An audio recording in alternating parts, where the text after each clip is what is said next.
Hello, sir. I'm going to be talking today in this video about how to go to war with fat loss. This is how you have to see fat loss.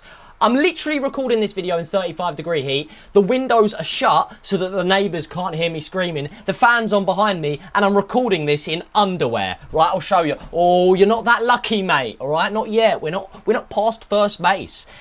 But I'm going to dig deep into my unique mechanism, the way that I see fat loss. And it took me a couple of years to notice this and realise this. Years and years of trial and error, right? And I'm going to save you years and years of trial and error yourself, because I was on 1,500 calories. I looked terrible. And the only reason that I was on that low calories, and the only reason that you're on that low calories, if you're below 2,000 calories, is because you want to look good, right? You want to lose the body fat, right? What happened there? You want to lose the body fat, right?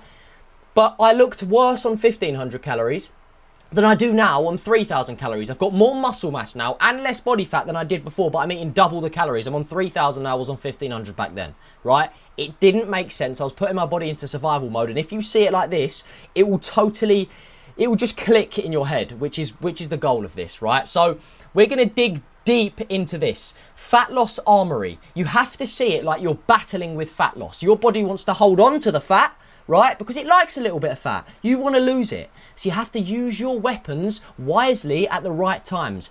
Your weapons are as follows. You have more steps, you have cardio, and you have lower calories, right? We're going to dive deep into this image because I know it's a bit confusing right now. But those are your weapons. Every single person, we're going to dive deep into it, right? They use it on day one, which we're going to, as I said, we're going to go into it. But they use it on day one. They use everything on day one. And then by day 30, they're like, oh, why am I not seeing progress anymore? Listen, this is why, right? So change your mindset around it, and this will just completely transform your transformation in terms of your physique. And you'll be able to choose how you look at a certain time. You will know, you can plan it out strategically. I'm going to look like this by summer. I've got a holiday in 3 months. I'm going to look like this. You can literally make a system around looking like that using this mindset, right? So it is a battle. Fat loss is a battle, right? Stage one of the battle. You have a briefing, right? The briefing, this is a battle. Fat loss is a battle of strategy, patience, and execution. Use the right tools, use them in the right order, at the right time, and stay in the fight long enough to win, right?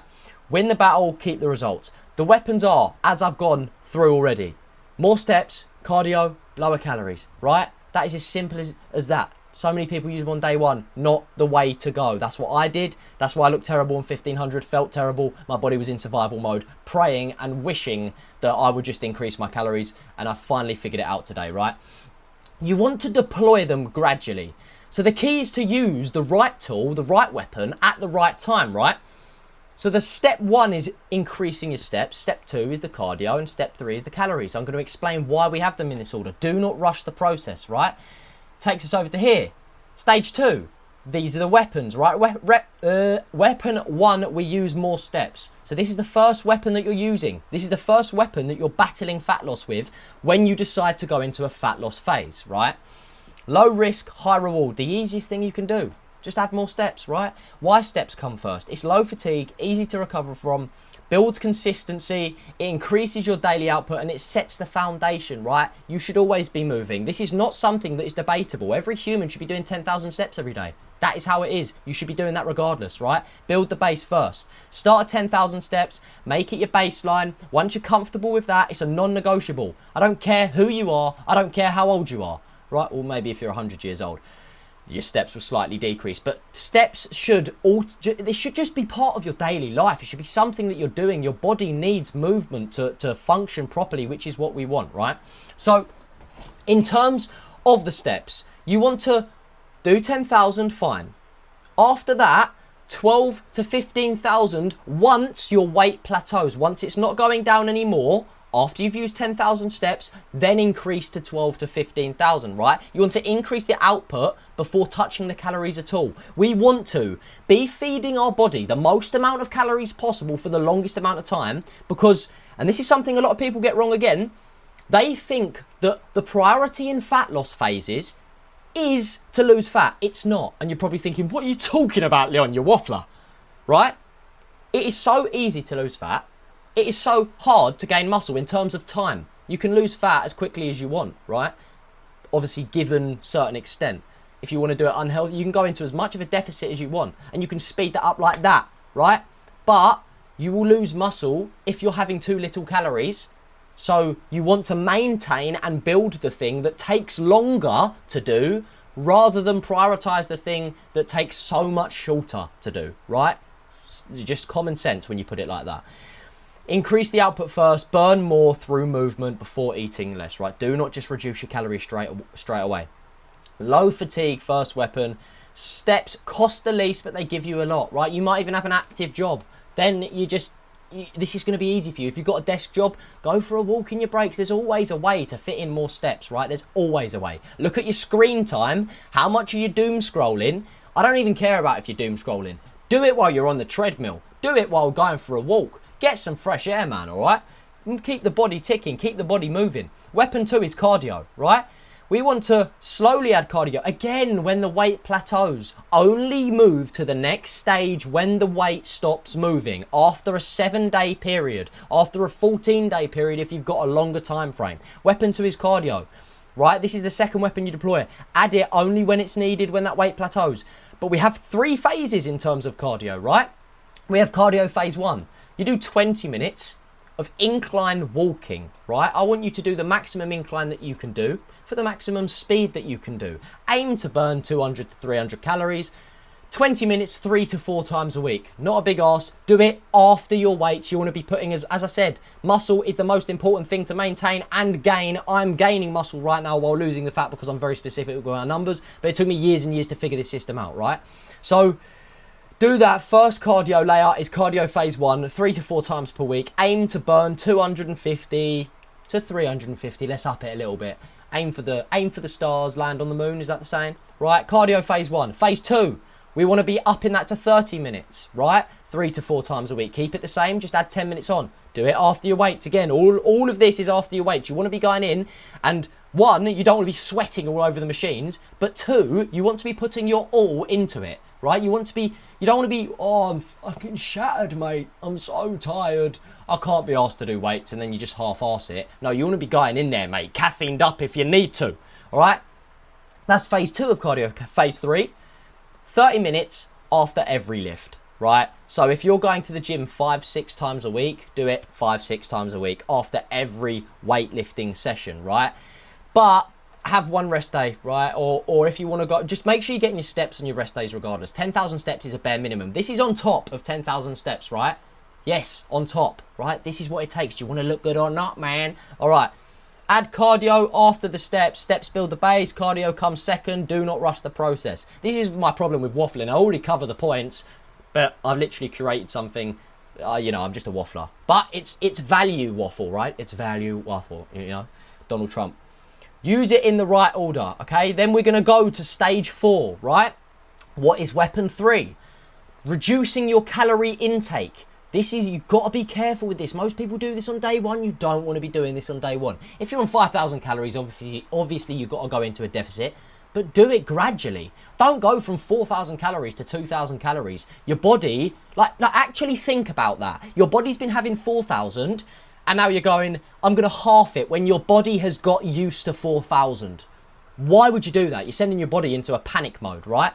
So weapon 3 is reduce your calories last. Lower the calories. This is the final weapon you deploy. Most powerful, use it last. Again, you move to this stage when your weight plateaus from doing what but from increasing your steps from 10 to 15,000, then you plateau, then you go to the cardio, right? And then you go to the calories after your weight's plateaued doing the cardio, right? And by this time, you're going to be very lean anyway on the same calories, right? So you're probably only going to need to be doing this and reducing your calories for a month, right? Or a couple of weeks, depending on where you are. Obviously, everyone's different. I'd have to take a look at your specific situation to understand. Lower your calories last, right? Strength first, cardio second, calories last. Do not cut food too early. Preserve, recovery, and muscle first. As I've said, see? Already covering it, but I've got it up there, mate. Save this tool for later. Keep your food high. Food supports recovery. Food supports your performance. Food helps keep and maintain your muscle, right? More fuel, better recovery. You want to be giving your car as much fuel as possible. You wouldn't drive your car on a journey that you need a full tank for when you've only got half a tank, would you? Without filling up. No, it's the same with your body. Put the right fuel into your car. Put the right fuel into your body, right? Burn more before eating less. Increase your output first, always. Keep your calories higher for longer. Output before restriction. Save this weapon for the end. Lower calories are the last lever. You should not be doing this for months and months at a time at all. Only pull it out after output has adapted, aka your body, your weight has plateaued. The scale is no longer going down, right? Last resort, final lever. Now, what not to do the wrong way. See? You like what I did there with the little red arrows? We've got green before. Yeah. Shut up, Leon. All right. The wrong way, right? What most people do when they rush fat loss is they do it all.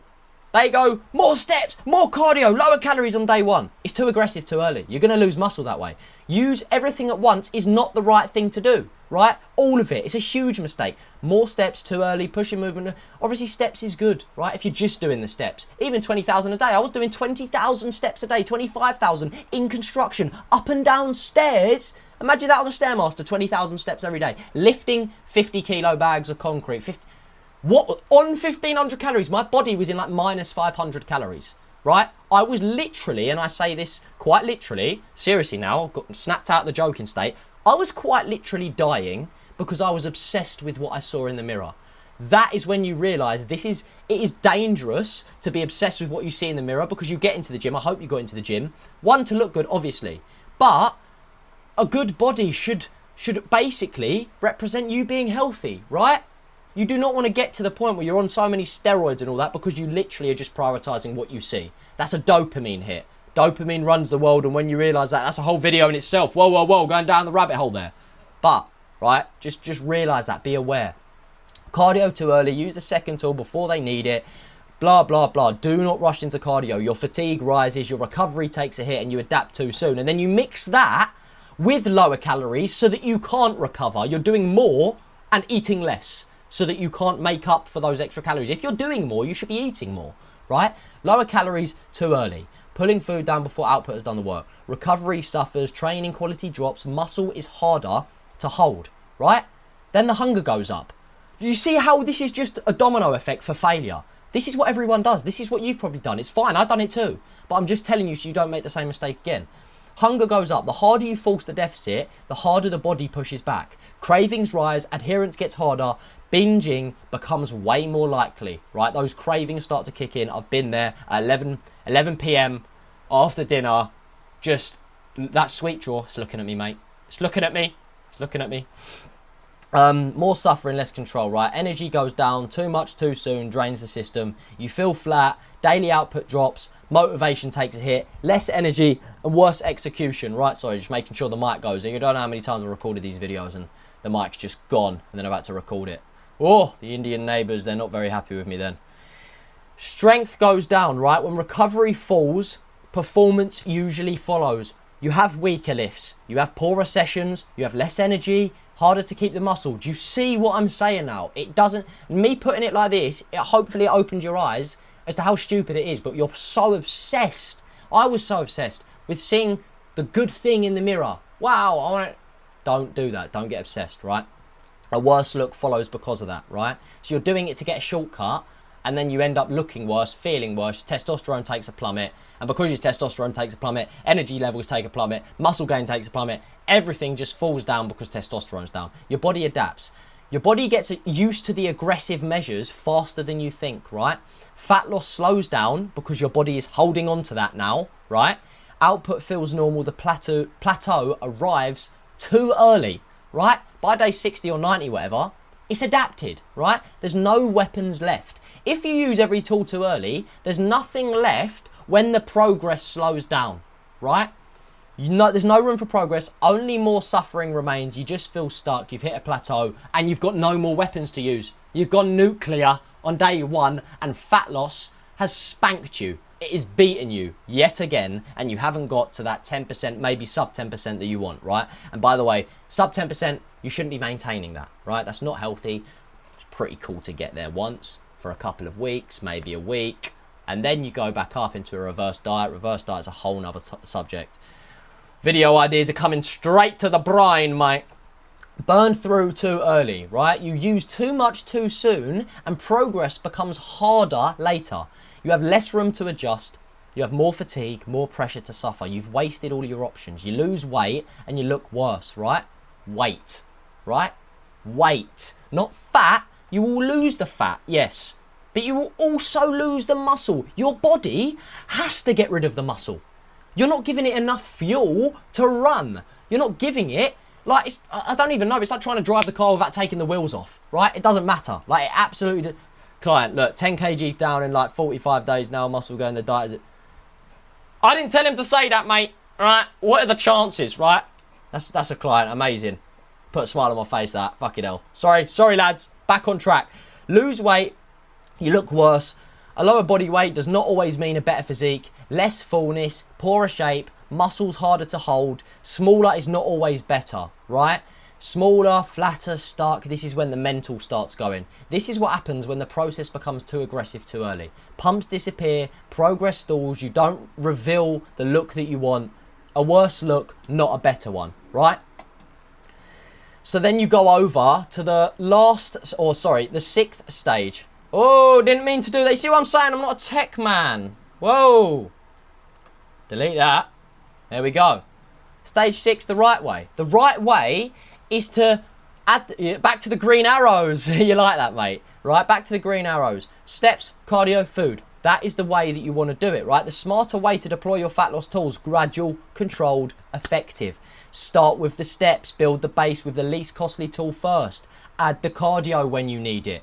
Again, between these stages, only implement the next one when your weight starts plateauing. It is as simple as that, right? Lower calories last, and then you still make the progress. You go here. Oh, I've hit this little block here. Oh, okay. Then we're going to increase the cardio. Now we're seeing results. All right. You know, now we're looking pretty shredded. Final step. Let's lower the calories. Bang. And then in those last couple of weeks, you lower the calories. Insane. When you deploy gradually, progress keeps moving. More room to adjust. Less panic. Better physique outcome. Save your weapons for later, right? You've always got to have something in the reserve tank. Actually think about this like going to war, right? Would you use the RPG, the AK-47, all of these guns on the first day? No. Why would you not do that? Because you got to save some guns for the enemy later. What if they've got guns in their tank? And I promise you, or guns in their tank. What if they've got weapons in their armory? You know, fat loss always has got the upper hand. You have to beat it. It's up to you, right? So the next stage, stage 7, the plateau decision filter. Plateau decision, I've probably talked about this, but I'm prepared, mate. We're going to go over it again. When progress slows, diagnose before you react, right? What's the data telling me? Measure your body weight, your training logs, your progress photos. Very important. You're not going to think that you have a body worth taking a photo of at the start. That is the most important time to take the photo. Because you have to go here. Oh, wait, side by side, I've made unbelievable progress, even though that body dysmorphia is kicking in, and I feel worse about my body than I did back then. Reverse body dysmorphia, right? Incredible thing that is. Has weight stalled in the last 7 to 14 days? If you have a shorter period, go a bit more aggressive. Measure it over 7 days.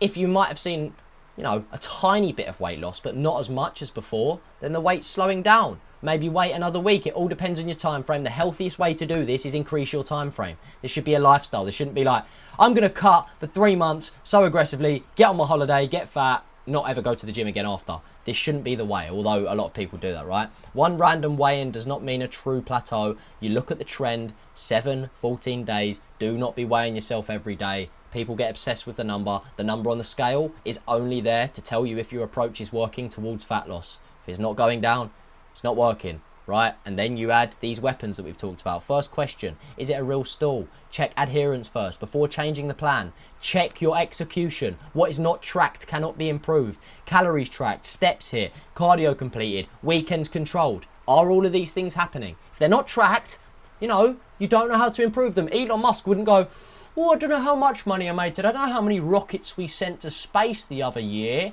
I sort of just roughly guesstimating it with the nutritional labels on the back of the packet. No, mate. Don't eyeball things. Track it, please, mate. All right? I've done this for years and I was so inaccurate. Check the full picture. The scale is only one signal. Progress photos, waist check, because you can gain the muscle and lose the fat. That's actually what we want. And the weight will stay the same, which is actually really good. If anything, you want to be as heavy as possible with as least body fat as possible. So if it goes up and you're losing the fat and looking better, but let's say you're 80 kilos and the next week you're 80 kilos, but you can visibly tell in the same lighting, same circumstances, you're looking better, that's great. That is what we want. We want the scale to actually be going up. If there was a way that you could just 100%, obviously it happens over time, but if there was a way that you could the very next day put on 10 kilos of muscle without the fat, you'd do that, right? So it's not about the scale. Scale is just there to tell you if your approach is working, right? Check the full picture. Is it a true stall? Adjust with the data. Don't panic. You know, check. Like I've said, you've got it. Photos not improving. All right, you know, this isn't working. Then let's add the next weapon, but only when you're sure, right? Food is the recovery toolbox. Food helps you recover from training and hold the muscle, right? Repair the tissue, supports performance, fuels recovery. Food is not the enemy, your approach is, right? Training equals, I want you to think about it like this. Training, you're like damaging the muscle, right? You're holding a weight and doing resistance that your body cannot physically, it cannot do. You're like, what? Why can't we lift this? Why can't we lift this? That's what your body is saying. So then when it says, we can't lift this, what do you think it needs to do? Grow. So when it's trying to grow, it needs the toolbox, aka food, to build it back up. That is what you got to do. Training is the damage, protein is the repair. So are carbs as well. Go onto my Instagram, I talk about carbs a lot. Carbs are so important, but I'm trying to keep it as simple as possible for you here. This is the stimulus, this is the repair. If you have one and you don't have the other, it's not going to work. If you have protein and you don't have the training, it's not going to work, right? You have to have both. That's what a lot of people think. They think they can train and it's okay. I can eat like shit and I can sleep 4 hours every night. No. It's like a human body. If the brain shuts down, but everything else is working, does the body shut down or keep going? It shuts down. Everything has to be a smooth, oiled up system. Pause. Not oiled up, right? But it has to be a system that is working all together. Everyone has to work in conjunction with one another and do their bit. If you don't have training, nutrition, recovery, sorry, all in one, it's not going to work. It's not going to be a smooth, oiled up system. Ooh, cheeky. Carbs equal performance, right? Here we go. Calories equal recovery. Carbs are your performance. Please use fast digesting carbs. Dates, bananas, honey, rice cakes, pink Himalayan sea salt for the cramps, right? Better sessions, better output, better muscle retention. So many people think carbs make me fat, bro. The overconsumption of calories makes you fat. Those calories extra are probably carbs. Oh, I've got brain fog, bro, so I'm gonna go on keto. You've got brain fog because you're eating the wrong carbs. You're eating processed shite that has a paragraph of ingredients on the back. Jesus Christ, man. Diet versus system, right?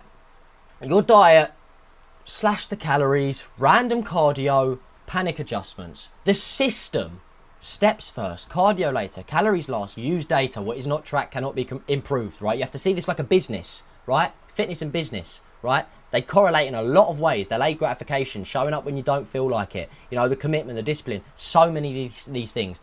A diet gives the rules and the system gives the strategy, and you need one specific to you. No one else has this specific to you, right? Coaching equals the operating system. This is the thinking that people pay for, right? Control center, steps, cardio, food, decisions, when to push, when to hold. This is why a lot of people think they need coaching, and they do need coaching, right? If you drop your ego in an area like fitness where there's so much ego, and it's normally the people that don't have the best physiques at the start of their journey that have the ego, and it's always the people at the top that are the most humble. You'll see the nicest guy in the gym is always the biggest guy in the gym, the most muscly, lean physique guy that's got the best physique that you look up to. He's normally the most humble guy because the journey has humbled him, right? Steroids or not, you still have to put in the work, right? So that is the whole system, right? We're done. We're done, finally. You can stop after, what is this, 24 minutes of me waffling. But if you literally use this system, this whole system that I created here, and you use it effectively, you will understand, and I pray you understand what I've just gone through, because I know I waffle a lot. But this is all value. If you see it like going to war with fat loss, why would you deploy your weapons so early? You wouldn't, right? I really, really appreciate you for watching this video if you've made it this far. Really do appreciate you. As you see my clients down there, we're getting amazing results at the moment. Summer is here, 35 degrees in the UK, which does not make sense. But if you do want to get in the best shape of your life and you want to go from being insecure, being skinny around the pool, or being a little bit overweight, you know, not wanting to take your t-shirt off around the pool, which is totally normal when you look like how you look like right now. I had it. I've been overweight, gone on the dirty bulk. I've been skinny. Both times I wasn't happy with my body. If you're not happy with your body and you're a bit insecure right now, you're a bit, you know, chin down, you're a bit hiding under your t-shirt, constantly pulling at the t-shirt because it's sticking to your fat, which is what I went through as well, then DM me on Instagram.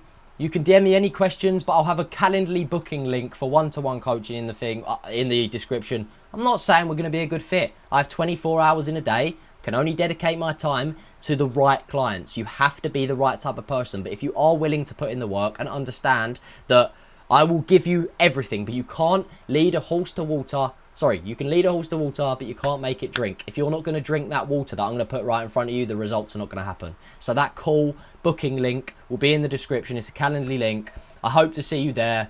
And this has been a good video, right? I need to open the windows because I'm sweating like a pedo at Legoland. I'll see you in the next one. Thank you very much for watching, boys.